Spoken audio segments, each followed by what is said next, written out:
Okay. నమస్తే అండి. నేను రికార్డ్ చేస్తున్నాను. నమస్తే సార్. మన ఓకే కన్వర్జేషన్‌ని సార్. ఆస్ట్రాలజీ కేస్ స్టడీకి యూట్యూబ్‌లో పెడతాం. Okay sir. Okay. Thank you sir. Right. Okay sir. పేరేమీ చెప్పొద్దు. నేను కూడా అడగను. Okay. So okay sir. Birth details 13 September 94 5:16 ఉదయం 5 అంటే 5:30 సార్. అది 5:30. రాసింది కాదు, ట్రావెలింగ్ లోనే పుట్టానంట నేను. ఓకే. ఎగ్జామ్ ఉంది అయితే నాకు. ఓకే. వెళ్తుండగా పుట్టానన్నారు. జస్ట్ ఒక 10 to 15 minutes దూరం హాస్పిటల్ కు ఉండగా పుట్టానన్నారు. ఎన్నింటికి బయలుదేరారు మరి? కొంచెం దూరం సార్, యాక్చువల్లీ ఊరు అమ్మమ్మ వాళ్ళ ఇంటి దగ్గర నుంచి. అప్పటికి 45 minutes ముందే బయలుదేరారు అన్నారు. ఓకే. అంటే అది 5:30కి 45 minutes ముందా? 5:30కి 45 minutes ముందే పెయిన్స్ వచ్చాయని స్టార్ట్ అయ్యామన్నారు. హాస్పిటల్కి వెళ్ళి చూసేసరికి 5:45 అయ్యింది అని చెప్పారు అనమాట. ఓకే. సో ఖచ్చితంగా 5:45 ఇస్ ద ఎడ్జ్ కదా? ఎడ్జ్. సో 5:45 కన్నా ముందే ఉంటుంది. 5:45 కన్నా ముందే అయ్యా. అంటే 5 నుంచి 5:45. అంతే. హాస్పిటల్ ఎంత దూరం? జస్ట్ నేను ఎక్కడైతే పుట్టాను అని అనుకున్నారో బయట చూసేసరికి అక్కడ నుంచి జస్ట్ 15 minutes జర్నీ ఉన్నంత దూరం అంతే సార్. ఓకే. సో అంత డెలివరీ అయినాక చూస్తే 5:45 ఉన్నది. 5:45 సార్. Okay okay okay. లగ్న సంధి ఏమన్నా ఉందా? అంటే సార్ 2 లగ్నాల మధ్యలో పడుతుంది కదా, అట్లా పడలేదు. సింహ లగ్నం ఉంది మీకు, తర్వాత మూలా నక్షత్రం వచ్చింది, అంతేనా? అంతే సార్, అదే చెప్పాను సార్. ఓకే. సరే సరే, ట్రై చేద్దామా అండి.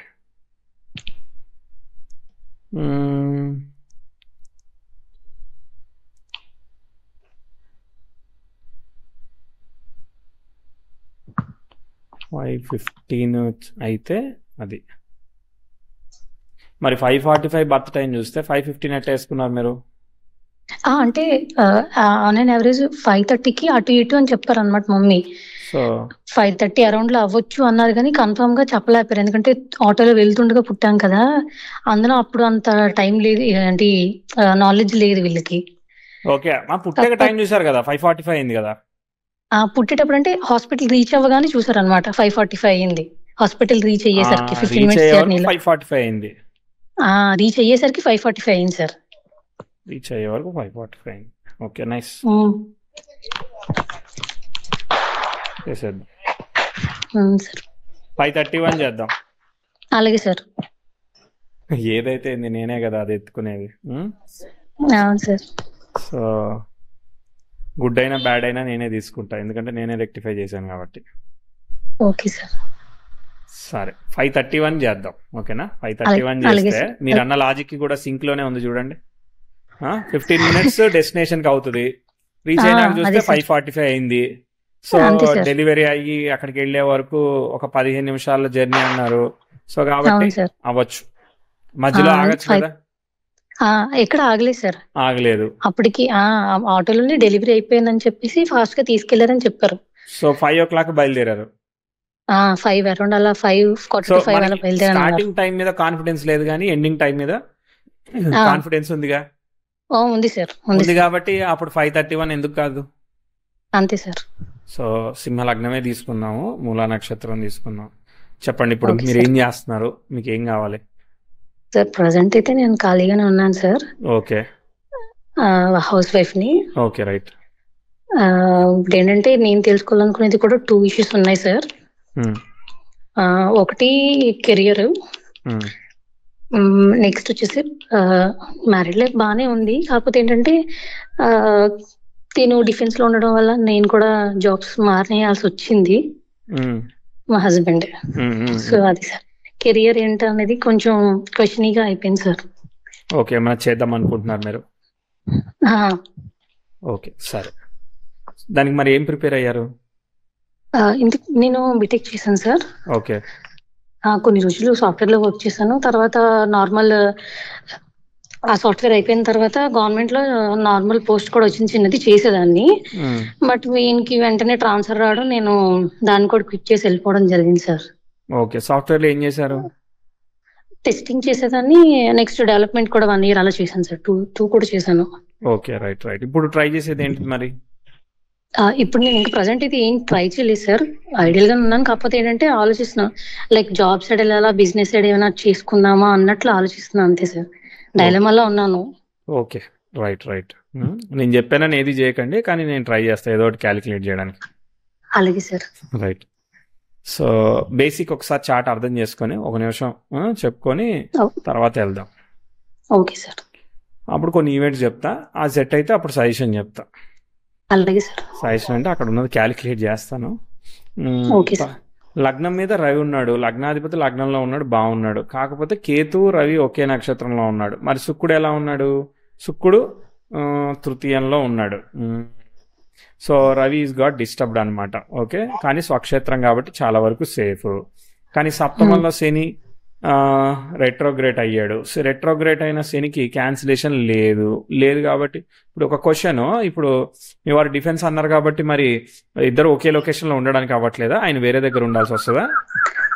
అందుకనేసి సో నేను క్విట్ చేసి తనతో పాటు వెళ్ళిపోయాను సార్. యాక్చువల్లీ తనతోనే ఉంటున్నాను ప్రెసెంట్ ఇప్పుడు. Okay, nice nice. ఇప్పుడు జాబ్ వస్తే మరి వేరే దగ్గరికి వెళ్ళాల్సి వస్తుందా? అంటే తిను ట్రాన్స్ఫర్స్ అవుతున్నారు, తనతో పాటు నేను తిరుగుతున్నాను అంతే సార్. ఇంకా ఓకే, అట్లాంటప్పుడు మీకు మరి ఒక దగ్గర ఫిక్స్డ్ లొకేషన్ లో జాబ్ అంటే కొంచెం కష్టమే, వర్క్ ఫ్రమ్ హోమే చేయాలి మరి. అదే సార్, అందుకని ఏం వదులుకోవాలన్నట్టు ఉంది ఇప్పుడు మీ సిచ్యువేషన్. అంతే సార్. ఓకే, మరి అలాంటప్పుడు మీకు ఏం చాయిస్ ఉంది మరి తిరుగుతూ చేయడానికి వర్క్ ఫ్రమ్ హోమ్? అదే సార్ ఆలోచిస్తున్నారు. సరే సరే, దొరకలే. సరే చూద్దాం. లగ్న సప్తమాధిపతులు ఇద్దరు కూడా వక్రత్వ దోషాన్ని పొందారు. సరే, తర్వాత నెక్స్ట్ తృతీయ శుక్రుడు అయితే వక్రించాడు. శుక్రుడు కూడా వక్రించాడు అనమాట. ఓకే, శుక్రుడు వక్రించి క్యాన్సిలేషన్ వచ్చింది కాబట్టి చాలా వరకు safe. Okay mass. Okay, crazy chart మీది. ఎందుకంటే చాలా గ్రహాలకి వక్రత్వాలు వచ్చాయి. చాలా గ్రహాలకి వక్రత్వాలు వస్తే ఏమవుద్దనంటే అన్ని రిలేషన్షిప్స్ ఉన్నట్టే ఉంటాయి, కానీ ఏది ఉన్నట్టు సాటిస్ఫాక్షన్ పూర్తిగా రానియదు. కాకపోతే గ్రహాలు లక్కీగా శుక్రుడు శని రవి వీళ్ళందరూ స్వక్షేత్రగతులు అయ్యారు. బుధుడు కూడా స్వక్షేత్రగతులు అయ్యాడు, వక్రించాడు. సరే, వక్రించినప్పుడు చూద్దాంలే. సో బట్ మోస్ట్లీ అది ఎక్సెప్షనల్లీ బ్యాలెన్స్ అవుతా ఉందన్నమాట. అర్థమైందా? సరే, నాకు అర్థమైన చార్ట్లో గ్యాప్ ఉంది. సో ఒకసారి మనం టైం చూద్దాం, అది అనుకున్నట్టుగా జరుగుతూ ఉందా నేను చెప్పగలుగుతున్నానో చూస్తాను. Okay sir. ఫస్ట్ కేతు దశ. సో కేతు దశలో కేతు నక్షత్రంలో ఉన్న గ్రహం పంచమంలో ఉంది కాబట్టి మోస్ట్లీ కేతు దశ వుడ్ బి ఫైన్ అనమాట. తర్వాత 10th హౌస్తో ఎటువంటి సీరియస్ ఆస్పెక్ట్ లేదు. తర్వాత కుజుడు 23 degrees, no bad aspect. Uranus 28 degrees. సరే, చిన్నప్పుడు అంతా బాగానే ఉంది, యాక్చువల్లీ పెద్ద కాంప్లికేటెడ్ ఆస్పెక్ట్స్ ఏమీ లేదు కాబట్టి డీసెంట్ అనమాట. ఓకే, సో మామూలుగా ఏది ఎలా ఉందో అది అలా నడుస్తుంది, పెద్ద సీరియస్ కాదు. కాకపోతే చిన్నప్పుడు స్లైట్ హెల్త్ అట్లా చిన్న చిన్న ఇష్యూస్ ఉండొచ్చు, కానీ బట్ స్టిల్ ఫైన్ అనమాట. ఓకే, దాని తర్వాత చూద్దాం ఏదన్నా మేజర్ ఆస్పెక్ట్ వస్తుంది అనేది. ఇదిగో progressive Mars, progressive 10th house square natal sun జరిగింది. అది ప్రాబ్లం ఏమి కాదు, కానీ ఇది ప్రాబ్లము. ప్రోగ్రెసివ్ సన్ నెటల్ సన్కి సెక్స్టైల్ ఇస్తున్నాడు. ఇది కొంచెం ఇబ్బందికరమైన ఆస్పెక్ట్. కాబట్టి ఏం చెప్తానంటే 99 మీకు 5 years ఉన్నప్పుడు ఫ్యామిలీలో ఫాదరు, వర్క్, ఫైనాన్స్ ఇట్లా 5-6 years ఉన్నప్పుడు ఒక 1 year ఎట్లా ఉందో చూడండి. అంటే 99 2000 దగ్గర కొంచెం ఇష్యూ చెప్తా ఉన్నా. మీకు ఏమైనా కనిపించిందా? ఏం లేదు, అంత బాగుందంటారు. లేదు సార్, యాక్చువల్లీ స్టార్టింగ్ నేను పుట్టిన దగ్గర నుంచి కూడా ఇష్యూస్ ఉన్నాయి అన్న చెప్పారు సార్. అంటే మదర్ కి ఫాదర్ కి అవనియండి, ఫినాన్షియల్ గా అవనియండి, ప్రాబ్లమ్స్ తోనే ఉన్నామని చెప్పారు. బట్ ఆఫ్టర్ 2000 దగ్గర నుంచి కొంచెం బెటర్ ఉందేమో అనుకున్నాను, నేను నా పర్సనల్ గా అనిపించింది. ఓకే, మీరు అనుకున్నదే కరెక్ట్, నేను అనుకున్న దానికన్నా. అర్థమైందా ఎప్పుడైనా? సో అక్కడ ఏదైతే సిచ్యువేషన్ ఉందో దానిలో మనం ఏమి అప్ ఫ్రంట్ ఏం చెప్పలేదు. -5 ఉంటే -5 కంటిన్యూ అవుతుంది అనమాట. ఓకేనా? సో 2000 దగ్గర మనకు ఒక ఆస్పెక్ట్ జరిగింది, స్క్వేర్ ఆస్పెక్ట్ జరిగింది. స్క్వేర్ ఆస్పెక్ట్ ఇంప్రూవ్మెంట్ ఇచ్చినా పూర్తి స్టేబుల్ గా అగ్రెసివ్ గా ప్రోగ్రెస్ చెప్పను అనమాట. ఓకే, తర్వాత 2001 సెప్టెంబర్లో ప్రోగ్రెసివ్ మెర్క్యూరీ యురేనస్ కి సెక్స్టైల్ ఇస్తుంది. ఇది కొంచెం బెటర్ ఆస్పెక్ట్. అంటే ప్రోగ్రెసివ్ మార్స్ కూడా రెట్రోగ్రేట్ యురేనస్ కి అపోజిషన్ ఇస్తున్నాడు. ఈ రెండు పాజిటివ్ ఆస్పెక్ట్స్. కాబట్టి 2001 తర్వాత 2002 తర్వాత ఇట్లా 2001 సెప్టెంబర్ దగ్గర నుంచి కూడా మనం ఉన్నదానిలో కొంత పికప్ ఇంప్రూవ్మెంట్ చెప్పుకోవచ్చు అనమాట. మీకు ఒక మూడేళ్ళు చెప్తాను. 2003 వరకు, 4 వరకు, 5 వరకు, 6 వరకు చెప్పచ్చు అనమాట. 6 లో మనం కొంచెం ఆపాలి. మీకు 12-13 years ఉన్నాయి. అవును సార్. సో అక్కడ కొంచెం ఛాలెంజింగ్ కనిపించింది ఏమన్నా? లేదంటారా? అంటే అప్పటి వరకు జస్ట్ జరిగింది సార్. అంటే 2006 తర్వాత ఏమైందంటే అప్పటి వరకు నేను తెలుగు మీడియంలో ఉండేదాన్ని. సడన్ గా తీసుకెళ్లి ఇంగ్లీష్ మీడియం చేంజింగ్ అయితే జరిగింది సార్. So okay. నేను దాన్ని కొంచెం క్యాప్చర్ చేయడానికి, అర్థం చేసుకోవడానికి కొంచెం 1 or 2 years టైం పట్టింది నాకు సెటిల్ అవ్వడానికి. ఓకే. ఆ రకంగా చేంజెస్ ఫీల్ అయ్యాను సార్ నేను. Right right right. ఆ చేంజెసే కాకుండా ఇంకేమన్నా ఫైనాన్షియల్ కానీ ఇంట్లో ఫాదర్ వర్క్ కానీ వాటిలో ఏమి ఛాలెంజెస్ ఏం లేవంటున్నారా? అప్పుడు ఫాదర్ కూడా అప్పటి వరకు ఒక దగ్గర వర్క్ చేసేవారు ఫర్మ్ లో, ప్రైవేట్ ఫర్మ్ లో. తర్వాత అది క్లోజ్ చేసేయడం కూడా జరిగింది సార్. అది ఓకే. అక్కడ ఛాలెంజ్ వచ్చింది అయితే వర్క్ ఫాదర్ లో. వచ్చింది సార్. Okay okay. మనం ఈవెంట్స్ ఫాలో అయితే కనుక మనం టైం ని కూడా నమ్మొచ్చు అనమాట. ఓకే. దాని తర్వాత ఇక దీని తర్వాత ఏముంది, ఇక బ్యాడ్ ఆస్పెక్ట్ తర్వాత సెల్ఫ్ ఎఫర్ట్ ఉంటుంది, మనం ఎంత చేస్తే అంత అనమాట. ఓకే. ఇక్కడ మ్యాజికల్ ఆస్పెక్ట్ ఏమీ లేదు కాబట్టి సెల్ఫ్ ఎఫర్ట్ చెప్తాను. 7, 8, 9. ఓకే కాదు, మీరు అవునో కాదో కూడా చెప్పండి నాకు. అలాగే sir. Okay right. 10 progressive Venus, 11, 12 ఇదంతా సెల్ఫ్ ఎఫర్ట్ అనమాట, నో మ్యాజిక్ అనమాట. 13 ఇగో ఇక్కడ మనం చెప్దాం ఇబ్బందికరమైన ఆస్పెక్ట్. సో ఆల్మోస్ట్ 13, 14 వరకు కూడా సెల్ఫ్ ఎఫర్ట్ జరుగుతూ వచ్చింది. ఓకేనా. ఈ 14లో ప్రోగ్రెసివ్ వీనస్ ఇంకా అప్రోచింగ్ లో ఉన్నాడు, బట్ ఉన్నాడు. సో ఇక్కడ ఒక మిక్స్డ్ ఆస్పెక్ట్ జరుగుతూ ఉన్నది. ప్రోగ్రెసివ్ మార్స్ ఏం ఆస్పెక్ట్ లేదు. ఇక్కడ ఎలా ఉంది, 14, 15 చదువు కానీ, తర్వాత వర్క్ కానీ, లేదంటే ఇంట్లో ఉన్న ఫైనాన్షియల్ కండిషన్ కానీ, లేదంటే రిలేషన్షిప్ కానీ, 7th లార్డ్ భుక్తి కూడా జరుగుతూ ఉందన్నమాట. అర్థమైందా? మ్యారేజ్ ప్రపోజల్స్ కానీ ఇలాంటి వాటిలో ఏమైనా ఛాలెంజెస్ ఏమైనా కనిపిస్తా ఉన్నాయా? ఏం లేదు, అంత బాగుందంటారా? నేను ఇబ్బంది లేదు సార్. వచ్చినాయి సార్ 2013 నుంచి కొంచెం వచ్చినాయి. లైక్ దగ్గర వాళ్ళే ఇలా మ్యారేజ్ చేసుకుంటా ఉన్నట్లు అలా వచ్చారు. బట్ తర్వాత అలా అలాది కొంచెం డ్రాగ్ ఫెయిల్ కూడా అయిపోయింది సార్. అంతే సార్, డ్రాగ్ అయింది. అక్కడ ఎమోషనల్ సాటిస్ఫాక్షన్ ఇవ్వదు, మనం అనుకున్నట్టుగా ఉండదు. ఎగ్జామ్ అయినా, కోర్స్ అయినా, ఏదైనా ఎక్స్పెక్టేషన్ అయినా ఎక్స్పెక్టెడ్ గా పర్ఫామ్ చేయాలి, మ్యాటర్ అది. ఓకేనా. దాని తర్వాత మళ్ళీ వచ్చినప్పుడు ఆపర్చునిటీ చూద్దాము. బుధుడు స్టార్ లార్డ్ చంద్రుడు అయ్యాడు. 16 తర్వాత శుక్రుడిలో బుధుడు జరుగుతున్నాడు. కొంతవరకు ప్రస్తుతానికి ఓకే అనమాట. ఓకే. 16, 17, 18 ఇవేమి పెద్ద సీరియస్ గా ప్రాబ్లం చెప్పను. ఆ ఎమోషనల్ ఫ్రంట్ అట్టనే ఉంది, కానీ ఉన్నదానిలో కొంతవరకు ఇంప్రూవ్మెంట్, ప్రోగ్రెస్ ఇస్తారనమాట. ఓకే. 16, 17, 18లో కొంతవరకు ప్రోగ్రెస్ చెప్పాలి. మరి నేను చెప్పినట్టు ఏమన్నా మీకు కొంత ప్రోగ్రెస్ వచ్చిందంటారా, లేదంటారా? ప్రోగ్రెస్ వచ్చింది సార్. తర్వాత మా హస్బెండ్ ఇలా అప్రోచ్ అవ్వడం 2018లోనే మ్యారేజ్ అయింది సార్. నైస్. డీసెంట్ టైంలో అయింది కాబట్టి మ్యారేజ్ లో కాంబినేషనల్ గా ఇష్యూ ఉన్నా కూడా చాలా వరకు బ్యాలెన్స్ అయిపోతుంది అనమాట. అర్థమైందా? సో కాబట్టి ఇట్ వుడ్ బి గుడ్ అనమాట. సో ఇప్పుడు మనం ఇంకో 2 ఏళ్ళు కూడా ఇంప్రూవ్మెంట్ చెప్తాను. 19, 20, 21 ఇవన్నీ కూడా బాగానే సాగాయి, ప్రాబ్లం లేదు అని చెప్తాను అనమాట. Decently going. Okay. Progressive Mercury కూడా రెట్రోగ్రేట్ అయ్యి ట్రైన్ అవుతున్నాడు. Okay. Sun, star lord, Venus okay. సరే, ఇప్పుడు ప్రస్తుతానికి ప్రాబ్లం లేదు, ప్రాబ్లం వచ్చినప్పుడు ట్రిగర్ చేద్దాం. ఓకే. 2022, 23లో ప్రోగ్రెసివ్ సన్ నెటల్ మార్స్ కి స్క్వేర్ ఇస్తున్నాడు, కానీ రెట్రోగ్రేట్ ఎఫెక్ట్ ఉన్నాడు కదా, పెద్ద సీరియస్ గా ఎఫెక్ట్ చేయడు, కాకపోతే కొంచెం ప్రెజర్ ఇస్తాడు. మీరు అన్న డైలమా కావచ్చు, ఏదైనా కానీ ముందుకి వెనక్కి చేసి రిజల్ట్ ఇస్తాడు అనమాట. 22, 23 మధ్యలో అట్లా కొంత కనిపించింది కదా. యాక్చువల్లీ 22nd ట్రాన్స్ఫర్ రావడం స్టార్ట్ అయింది. 2022లోనే ఇక్కడ నుంచి మేము మూవ్ అవ్వడం కూడా జరిగింది సార్. ఓకే. సరే. అప్పుడు మానేసి. ఓకే. రైట్. దాని తర్వాత మళ్ళీ ఆస్పెక్ట్ చూద్దాం. ఇగో ఇక్కడ 23, 24 ఇది ఇబ్బంది. అంటే ఇప్పుడు మీ కెరియర్ డిసాటిస్ఫాక్షన్ కానీ, లేదంటే ఫ్యామిలీ డిసాటిస్ఫాక్షన్ కానీ 23 సెప్టెంబర్, 24 సెప్టెంబర్ ఆస్పెక్ట్ లో లక్కీగా మెర్క్యూరీ రెట్రోగ్రేట్ అయ్యాడు కాబట్టి ఇది పనిచేయదు. అర్థమైందా? పనిచేయదు కాబట్టి సాఫీగా సాగుతుంది, ఏం కాదులే. సరే, సన్ అయితే ట్రైన్ ఇచ్చాడు కాబట్టి వర్క్ అంతా బాగానే ఉంటుంది. మీ హస్బెండ్ అంటే మీకు సోర్స్, మీ హస్బెండ్ అయితే మీ హస్బెండ్ వర్క్ అంతా బాగుంటుంది అనమాట. అర్థమైందా? కాబట్టి నేను ఇక్కడ ప్రాబ్లం ఏమీ చెప్పట్లేదు అనమాట. ఒక ఆస్పెక్ట్ మిస్ చేశాను అనుకుంటా, సాటర్న్ తో ట్రైన్. అదే 15 అక్కడ మిస్ చేశాను అనమాట. 15 దగ్గర మిస్ చేశాను, అది ఆల్రెడీ చెప్పేసా కదా. సో బిఫోర్ దట్ అది ఆల్రెడీ కవర్ అయిపోయింది. మిస్ చేశాను కానీ ఆల్రెడీ నెగిటివే చెప్పాను అది. ఓకే. తర్వాత సో లైక్ మ్యారేజ్ అయిన దగ్గర నుంచి బాగుందండి. సో కాబట్టి అంతే, అంటే లైక్ పెళ్లి, పిల్లలు, what ever is the process మీకు సాఫీగా వెళ్ళేదానికి చాలా అవకాశం ఇస్తుంది అనమాట. ఓకే. కాంప్లికేటెడ్ గా చెప్పట్లేదు. తర్వాత ఇప్పుడు సరే, ఇప్పుడు నాకు అర్థమైంది సిచ్యువేషన్. ఇవన్నీ డీసెంట్ టైం, బట్ కాకపోతే ఆపర్చునిటీ లేదనేదే క్వశ్చన్. కానీ నేను కొంచెం ఇప్పుడు దాకా అయితే సరిపోయిందా? నేను రీడ్ చేయొచ్చా ఫర్దర్ గా? సార్ సరిపోయింది సార్, అంతే టైం మీద సాటిస్ఫాక్షన్ వచ్చిందా, ప్రిడిక్షన్ మీద సాటిస్ఫాక్షన్ వచ్చిందా? వచ్చింది సార్ అంతే సార్. ఓకే రైట్, నైస్ అండి. సో రైట్, బాగా చెప్పాను, గెలిచాను. సో మళ్ళీ లేదు సార్, మీరు ఎప్పుడు బాగానే చెప్తారు సార్. ఓకే, థ్యాంక్ యూ అండి. సో ముందుకు చూద్దాము.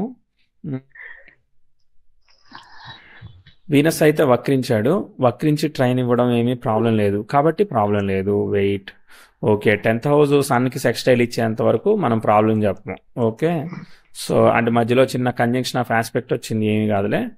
సో దాదాపు 31 వరకు చార్ట్ మంచిగానే పోతా ఉంది యాక్చువల్గా. ఓకేనా, 31 వరకు చార్ట్ మంచిగా పోతా ఉంది. మాట్లాడదాం ఇప్పుడు. ఓకేనా, సో ఇప్పుడు 5 years అర్థమైంది. తర్వాత ఎన్ని రోజులు అక్కడ కాంప్లికేట్గా పోతామని చూద్దాం. 10th హౌస్ 32, 33 అంటే మూన్ దశ జరుగుతూ ఉన్నది. మూన్ స్టార్ లాడు కేతు వచ్చేసి ఎక్కడ ఉన్నాడు, 9లో బాధక స్థానంలో ఉన్నాడు. సన్ ఈజ్ ఆల్రెడీ అఫ్లిక్టెడ్, అర్థమైందా? సో మూన్ స్టార్లో ఎవరన్నా ఉన్నారా? ఎవ్వరూ లేరు. ఎస్ ఉన్నారు కదా, మెర్క్యూరీ ఉన్నాడు కానీ రెట్రోగ్రేట్ అయ్యాడు కాబట్టి లేడు అన్నట్టే. కాబట్టి మూన్ స్టార్ లాడు కేతు అనమాట. కేతు ఎక్కడ ఉన్నాడు, 9లో బాధక స్థానంలో ఉన్నాడు అనమాట. ఆల్రెడీ సన్ అఫ్లిక్టెడ్ అనమాట. ఓకే, కాబట్టి మూన్ దశలో ఇక్కడ మూన్ లోపల మనకి సాటర్న్ బుక్ ఒకటి వస్తుంది అనమాట. మూన్ వ్యయాధిపతి, సాటర్న్ షష్టాధిపతి, విపరీత రాజయోగం కదా. సో కాబట్టి ఇది హెల్త్ మీద ఇంపాక్ట్ చేసేదానికి అవకాశం ఉంది, అర్థమైందా? సో కాబట్టి మనం 30, 31 ఈ ప్రాంతం నుంచి హెల్త్ చూసుకోవాలి. ఓకే సరే, చూద్దాం. దాని తర్వాత రెట్రోగ్రేట్ మెర్క్యూరీకి 30 నుంచి 35 ముఖ్యంగా, అర్థమైందా? అక్కడ వరకు కూడా జాగ్రత్త చూసుకోవాలి టైం. తర్వాత మార్స్ వచ్చాడు. మార్స్ స్టార్ లార్డ్ అయిన వాడు, అంటే మార్స్ రాహు సేమ్ స్టార్లో ఉన్నారు. స్టార్ లార్డ్ అయిన గురువు ఏమయ్యాడు, ఏమీ కాలేదు యాక్చువల్గా. సో పరివర్తన యోగంలో ఉన్నాడు. ఓకే, అది అప్లై అవ్వదు. సో కాబట్టి ఇది లిఫ్ట్ ఇవ్వట్లేదు. ఓకే సరే, ప్రోగ్రెసివ్ మెర్క్యూరీ రెట్రోగ్రేట్ అయ్యి యురేనస్కి స్క్వేర్ అవుతున్నాడు. Not good. 10th house mixed aspect జరుగుతుంది. మార్స్ మీద నమ్మిడట్లేదు. మార్స్ స్టార్లో ఎవరైనా ఉన్నారో చాట్లో? ఎస్, రెట్రోగ్రేట్ మెర్క్యూరీ 2nd హౌస్లో ఉన్నాడు. కొంతవరకు నయం అనమాట, ఇది కాపాడుతూ ఉంటుంది. అంటే నేను టైం అర్థం చేసుకొని మీకు చెప్తాను 1 నిమిషంలో. ఓకే అండి, ఇప్పుడు now back to the time వద్దాము. సో నాకు మ్యాటర్ అర్థమైంది. ఇప్పుడు 2025కి సింపుల్గా వచ్చేద్దాం. ఓకేనా, టైం అయితే బాగానే వెళ్తా ఉన్నది. ఇప్పుడు ఏం చేయాలో మీకు అర్థం కావట్లేదు. మీకు అర్థం కానప్పుడు నేను ఎట్లా చెప్తాను, ఒకసారి దశాంశం చూద్దాము. మీకున్న ఐడియాస్ నుంచి నేను ఫిల్టర్ చేయగలుగుతానండి. నేనంటూ కొత్త ఐడియా క్రియేట్ చేయలేను, కానీ మీకు ఒక ఐడియా ఉందనుకో, నేను ఇది చేస్తానని. సో మీ ఐడియాస్ నుంచి నేను ఫిల్టర్ చేస్తాను, అది నేను చెప్పేది. ఓకే, ఒకసారి దశాంశం చూద్దాము. మీన లగ్నం దశాంశ అయింది. రవి గురువులు ద్వితీయంలో ఉన్నారనమాట. చంద్రుడు దశమంలో ఉంటే దాన్ని చూస్తున్నాడు. శుక్రుడు కుజుడు లాభంలో ఉన్నారు. బుధుడు భాగ్యంలో ఉన్నాడు అనమాట. చతుర్థంలో శని ఉన్నాడు. Okay good. గురు ద్వితీయంలో ఉన్నాడు, మీనలగ్నం అయింది, దశాంశ బాగుంది. రవి కూడా ద్వితీయంలో ఉన్నాడు. చంద్రుడు పంచమాధిపతి. సో టీచింగ్ కాంబినేషన్స్ బాగున్నాయి. అది వర్క్ ఫ్రమ్ హోమ్ లాగా ఇంట్లో కూర్చొని కూడా చేసేవి. ఓకేనా, తర్వాత మీరు ఏం టీచ్ చేస్తారో నాకు తెలియదు. ఓకే సరే. సో ఇప్పుడు కరెంట్ టైంకి వద్దాము. లగ్న నక్షత్రాధిపతి శుక్రుడు కదా. శుక్రుడు తృతీయాధిపతి, దశమాధిపతి. తృతీయంలో ఉంటూ పంచమాధిపతితో కలిసి ఉన్నాడు. ఇక్కడ గురు శుక్రులు ఉన్నారు. సో శుక్రుడు ఫాలో అవుతున్నాడు అనమాట. ఇప్పుడు సందశ అయిపోయి మనకి మూన్ దశ ఎంటర్ అవుతుంది అనమాట. మూన్ ఎక్కడున్నాడు, మళ్ళీ పంచమంలో ఉన్నాడు. మూన్ స్టార్ లైడ్ ఎక్కడ ఉన్నాడు, 9లో ఉన్నాడు. అంటే మనకి కమ్యూనికేషన్, స్పీచ్ హౌసెస్ యాక్టివేట్ అవుతున్నాయి మీ చార్ట్ లో. సో కాబట్టి టీచింగ్, ట్రైనింగ్, కన్సల్టింగ్. ఇప్పుడు ఫర్ ఎగ్జాంపుల్ ఒక కంపెనీ ఉంది, ఏదో కంట్రీలో ఉంది. ఓకేనా, మీకు ఇక్కడ కాల్స్ ప్రాసెస్ చేయమన్నారు, ఒక క్రెడిట్ కార్డ్ వెరిఫికేషన్ లాగానే. ఇట్లా మీరు ఏదైనా ప్రాసెస్ చేయమని మీకు సజెస్ట్ చేశారనుకో, మీరు చేయగలుగుతారు. వర్క్ ఫ్రమ్ హోమ్ జాబ్ అది అబ్రాడ్ అవ్వచ్చు, ఇండియా అవ్వచ్చు. అట్లాంటి దానికి పాసిబిలిటీ ఉంది, ఎందుకంటే అక్కడ రాహు ఉన్నాడు కదా ఇన్వాల్వ్ అయ్యి. ఓకేనా, తర్వాత రెండోది ఏంటిది, మీరు ఏదన్నా ఆల్రెడీ సాఫ్ట్వేర్ చేశాను అన్నారు, టెస్టింగ్ టూల్స్ మీద ట్రైనింగ్ చేసుకోవాలనుకోండి, మీరు చేసుకోండి. మీకు ఎంతో కొంత ఉన్నదానిలో గ్రోత్ అనేది వచ్చేదానికి అవకాశం ఉంటుంది. అంటే మీ గ్రోత్ని ఏది ఆపలేదు, మీ కంఫర్ట్ని కూడా ఏది ఆపలేదు. మీ లైఫ్లో మీకు కావాల్సిన కంఫర్ట్స్ కానీ, ఆఫ్టర్ ద మ్యారేజ్ తర్వాత మీ హస్బెండ్ వర్క్ ప్రోగ్రెస్ కానీ, అవన్నీ కూడా మీకు ఎంతవరకు కంఫర్ట్స్ ఇవ్వగలుగుతాయో, బిఫోర్ మ్యారేజ్ కన్నా ముందు కన్నా మ్యారేజ్ తర్వాత ఎక్కువగానే ప్రోగ్రెస్ అవన్నీ కూడా ఇచ్చి ఉండాలి, ఉంది. సో కాబట్టి ఎవరైనా డీసెంట్ టైం అనదర్ 5 years మీరు నేను చెప్పేది కాదు, మీరు చేసేదే. అర్థమైందా? నేను చెప్పేది కాదు, మీరు చేసేదే. సో నేనైతే consulting, communication, teaching, training suggest చేస్తున్నాను. మీరు మీ ఐడియాస్ చెప్తే నేను చెప్తాను. సార్ యాక్చువల్లీ ఇప్పుడు నేను ఉండేది కూడా అండమాన్ లో ఉంటున్నాను సార్. నైస్ అక్కడ నుంచి నాకేమనిపించింది అంటే జస్ట్ నార్మల్ ఐడియా వచ్చింది, జస్ట్ పర్ల్స్ టైప్ ఏదైనా బిజినెస్ చేద్దామా అనిపించింది. ఓకే, పల్స్ టైప్ అక్కడ దొరుకుతాయి, వాటిని కొని మనము అమ్మడం. Sir okay sir. Okay right. ఇంకా ప్రజెంట్ గా ఒకటి ఉంది సార్. ఇది అంటే ఎలాగో నేను మూవ్ అవుతూ షిఫ్ట్ అవ్వచ్చు రావాల్సి వస్తుంది కాబట్టి ఇది అయితే బెస్ట్ ఏమో. పర్ల్స్ బిజినెస్ చెప్పారు, మళ్ళీ కూడా షిఫ్ట్ అవుతారు కదా, అప్పుడు మీకు ఎట్లా కుదురుతుంది? మీరు లొకేషన్ క్రైటీరియా పెడితే అవును సార్, అప్పుడు ఎట్లా కుదురుతుంది? అక్కడ నుంచి ఎవరైనా ఎక్స్పోర్ట్ చేస్తారు మనకి? అంటే ఆ సెటప్ ఏమైనా చేసుకున్నామా అన్నట్లు ట్రై చేస్తున్నాను sir actually. Okay right right. అంటే ఇప్పుడు అక్కడ ఎన్ని రోజులు ఉంది డ్యూటీ? ఇంకో 3 years ఉంటాను సార్. ఇట్లా ఎట్లనో 5 years ఉంది కాబట్టి చేసుకుంటా అంటే చేసుకోండి, ఏమీ పర్వాలేదు. ఓకేనా, దానికి భారీ ఇన్వెస్ట్మెంట్స్ ఏమీ అవసరం లేదు కాబట్టి జస్ట్ సెల్ఫ్ ఎఫర్ట్ కాబట్టి చేసుకోవచ్చు, పెద్ద స్టాక్ కాస్ట్ కూడా ఎక్కువ ఉండదు కదా. సార్ అంటే ఇంకా ఐడియాలో ఉన్నాను, బట్ ఇంప్లిమెంట్ చేసేద్దామని ఇంకా ఏమో అనుకోలే, బట్ ఆలోచిస్తున్నాను సార్. ఇదైతే బాగుంటదేమో అనిపించింది నాకు. ఓకే, దానికన్నా కూడా మీకు టీచింగ్ లేదన్నా ఏదన్నా కన్సల్టింగ్ ప్రొఫెషన్ లాగా ఏదైనా ఆపర్చునిటీ కనుక ప్రొఫైల్ బిల్డ్ చేస్తే మీకు స్టేబుల్ గా వేరే లొకేషన్కి వెళ్ళినా కూడా వెళ్తుంది అనేది నా ఐడియా. ఎందుకంటే పంచమాధిపతి దశమంలో ఉన్నాడు, దాన్ని గురువు ఆస్పెక్ట్ చేస్తున్నాడు అనమాట దశాంశ లగ్నంలో. లాభంలో శుక్రుడు ఉన్నాడు, 9వ బుధుడు ఉన్నాడు, కాబట్టి టీచింగ్ కాంబినేషన్స్ ఫ్రెండ్లీగా ఉన్నాయి కదా. ఇక్కడ గురు శుక్రులు తృతీయంలో ఉన్నారు. ఓకేనా, సో మీరు అన్నట్టు మీరు ఆ స్టోన్స్ ఏవైతే ఉన్నాయో పర్ల్స్ ఇవన్నీ కూడా మాట్లాడితే మనకి చంద్రుడు దశ అప్కమింగ్ లో వస్తుంది, అది ఓకే. కానీ కుజ శుక్ర ఇవన్నీ కూడా ప్లే అయితే మనకి ఆర్నమెంట్స్ అవన్నీ పనిచేస్తాయి, శుక్రరాహులు కూడా పనిచేస్తాయి, కాదని చెప్పను. ఓకేనా, కాదని చెప్పను. కానీ మూన్ దశ జరుగుతా ఉంది, మూన్ స్టార్ లాడి 9కి కనెక్ట్ అయ్యాడు కదా. క్రియేటివ్ సైన్స్ కన్నా టీచింగ్ సైన్స్ కి బాగా కనెక్ట్ అవుతున్నారు కదా, అర్థమైందా? సో ఫైనలీ సో నేను సజెస్ట్ చేసేది ఏంటంటే టీచింగ్ ట్రైనింగ్ అయితే మనం ఎక్కడికి అటు సైడ్ నుంచి ఇటు సైడ్ నుంచి ఎక్కడికి వెళ్ళినా ఫర్ ఎవర్, మధ్యలో ఏదైనా బ్రేక్ వేసినా మనం ఇంట్లో ఉండి కూడా చేసుకోవచ్చు అనమాట. సో అట్లా ఆన్లైన్ కన్సల్టింగ్, ఆన్లైన్ టీచింగ్ లాంటిది ఏదైనా ప్లాన్ చేస్తే బాగుంటుందని నా ఐడియా. పర్ల్స్ అనేది నేను ప్రియారిటీ తీసుకోవట్లేదు, ఎక్కువగా ప్రియారిటీ తీసుకోలేదు, ఎందుకంటే మీకు ఎస్టాబ్లిష్మెంట్స్ కి వీటికి 4th house బలంగా ఉండాలి, 4th లాట్ డిస్టర్బ్ అయ్యాడు కాబట్టి. సో అది ఎక్కువ రికమెండ్ చేయట్లేదు. Okay sir. ఇంకా సార్ అంటే ఇంకా అంటే కొంచెం ఒకటి డౌట్ ఉంది సార్. యాక్చువల్లీ ఫ్యామిలీ లైఫ్ అంతా బాగానే ఉంది కానీ బట్ ఏంటంటే పక్క వాళ్ళతో ఇష్యూస్ ఎక్కువ వస్తున్నాయి సార్. యాక్చువల్లీ పక్క వాళ్ళతో మాట్లాడండి. అంటే పక్క వాళ్ళంటే సార్ ఇప్పుడు మా పెద్దనాన్న వాళ్ళ పిల్లలు, వాళ్ళతో ఎక్కువ ఇష్యూస్ రావడం ప్రాపర్టీస్ దగ్గర. ఇక్కడ ఏంటంటే సప్తమాధిపతి వక్రిస్తే ఇంట్లో అన్నా బాగుంటది, బయట అన్నా బాగుంటది. ఓకేనా, మీ హస్బెండ్ తో మీరు బాగుంది అనుకో, అవన్నీ వర్కౌట్ కావు, అర్థం ఏదో ఒకటే ఇస్తుంది అనమాట. సో ఎక్కువగా మనము అదే అంటీ ముట్టనట్టుగా అంటారు కదా, సో టచ్ మీ అన్నట్టుగా ఉండాలి అంతే. హాయ్ హలో బాయ్, ఎక్కువ ఇన్వాల్వ్ అయ్యే కొద్దీ అది కాంప్లికేట్ అవుతా ఉంటాయి. కాబట్టి అసలు అది ఆలోచించకండి, మీ వర్క్ ఆలోచించుకోండి, అది ఇంకా బెటర్ కదా. అంటే ప్రొడక్టివ్ గా మనం టైం స్పెండ్ చేసినట్టు ఉంటుంది అప్పుడు. Right, happy with the reading. ఇంకా ఉన్నాయా క్వశ్చన్స్? అడగండి అయితే. లేదు సార్, యాక్చువల్లీ అంటే కెరియర్ బానే ఉంటుందా లేదా అనేది. కెరియర్ బానే ఉంటుంది అనేది చెప్పా కదా, ఇప్పుడు ఒక 5 సంవత్సరాలకి చెప్పాను, తర్వాత గ్యాప్ ఉంది 5 years. సో అక్కడ హెల్త్ చూసుకోవాలి కాంబినేషన్స్ బట్టి, అది దాటిన తర్వాత అప్పుడు ఏం చేయాలనుకుంటున్నా అప్పుడు ఆలోచించవచ్చు 10 ఏళ్ల తర్వాత సంగతి. Okay sir.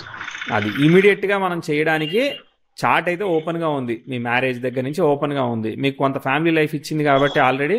సో మీరు కెరియర్ స్టార్ట్ చేసుకోవాలని ఎఫర్ట్ పెట్టండి, పర్వాలేదు. సో ఇది ఒక 5 years ప్లాన్ లాగా పెట్టుకోండి. నేను టీచింగ్ రికమెండ్ చేస్తున్నాను అంతే. Okay sir. All the best అండి. నమస్తే. Thank you sir. Thank you so much. Thank you.